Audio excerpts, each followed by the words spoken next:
Bueno, en este vídeo vamos a hablar sobre otra opción que sería XML esquema. En el anterior vídeo hablamos sobre DTD, esta vez vamos a tratar a fondo el XML esquema. ¿Qué son las XML esquemas y cuál es su función?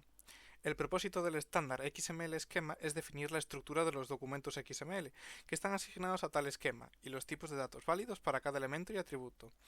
En este sentido, las posibilidades de control sobre la estructura y los tipos de datos son muy amplias, mucho más que en las DTD, aunque cumplen el mismo cometido: asignar un esquema, como un esqueleto para los archivos XML.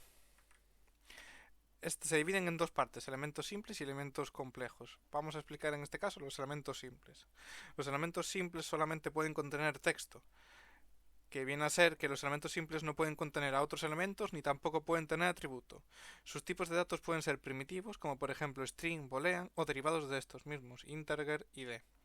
Para definir un elemento simple puede ser de esta manera, como se ve ahí, y la primera parte es cómo sería la base general y cómo se representaría en un, por ejemplo, en un texto, un documento, sería la segunda, sería este ejemplo de aquí, donde pone Pepe.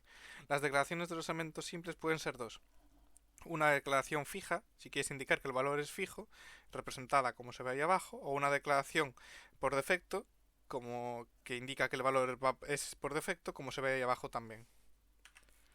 Elementos complejos. Un elemento es complejo cuando tiene más de un elemento o atributo. Un elemento complejo puede estar vacío, es decir, no contener un elemento pero sí tener atributo. Además, un elemento complejo puede tener contenido mixto, es decir, tener uno o más elementos aparte de tener texto. Como se puede ver ahí, ahí está el ejemplo del elemento vacío, como sería dentro de un documento, y también como sería dentro de un documento el contenido mixto. Tipos de datos predefinidos. En este caso, como hemos mencionado anteriormente, aquí están los tipos de datos y empezamos por el string, que se corresponde con una cadena de caracteres Unicode; boolean, que representa valores lógicos, es decir, que solo pueden tomar dos valores, true o false, 0 o 1. Luego lo seguiría integer, que sería un número entero positivo o negativo. También está el positive integer o el negative integer, que serían números enteros positivos o negativos respectivamente. El tipo de dato decimal, que sería dar un número decimal. El datetime, que representa una fecha y hora absoluta en formato año, mes, día, hora, minuto, segundo. El time, que es hora en el formato hora, mes, hora, minuto, segundo. El date, fecha en formato año, mes, día. El year month, que representa un mes de un año determinado. El gmonth, que representa el mes mediante el formato por ejemplo, febrero sería el mes 2. El any URI representa una URI. Language, que representa los identificadores del lenguaje. Sus valores están definidos en el RFC 1766, y los que veis ahí abajo, ID, IDREF, ENT, Notation, MToken, los representan lo mismo que los DTD y han sido explicados en el vídeo anterior. Los atributos. Los atributos se definen, como veis ahí, en el segundo ejemplo se definirían así en el caso del documento XML. Y puede haber cuatro tipos de declaración de atributos: el fixed, el fijo, el opcional, el required y el default. El fixed indica que el valor de atributo es fijo y se representaría como veis ahí. El default indica un valor por defecto.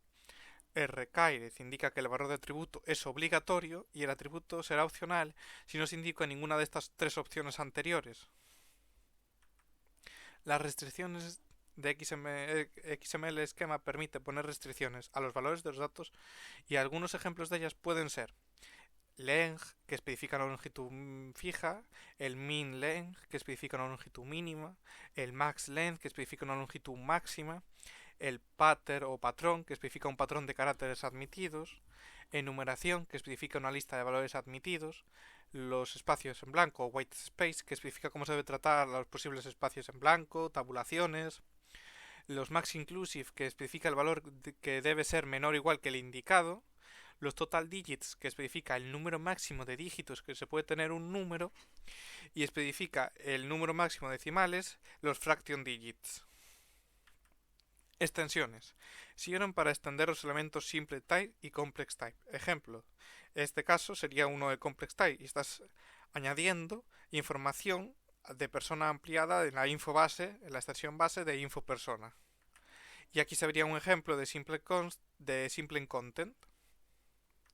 Y luego iríamos con los grupos y anotaciones. Las anotaciones sirven para escribir notas que te sirvan de ayuda a lo largo del texto, para ti o para otras personas. Y como se ve ahí abajo, así sería como se escribiría dentro del texto. Sería así y todo lo que entre dentro de eso no se ejecutaría en el documento. Y luego los grupos sirve para definir un conjunto de elementos de tipo complejo, como se puede ver ahí. Y esto hemos llegado al final. Este sería el fin.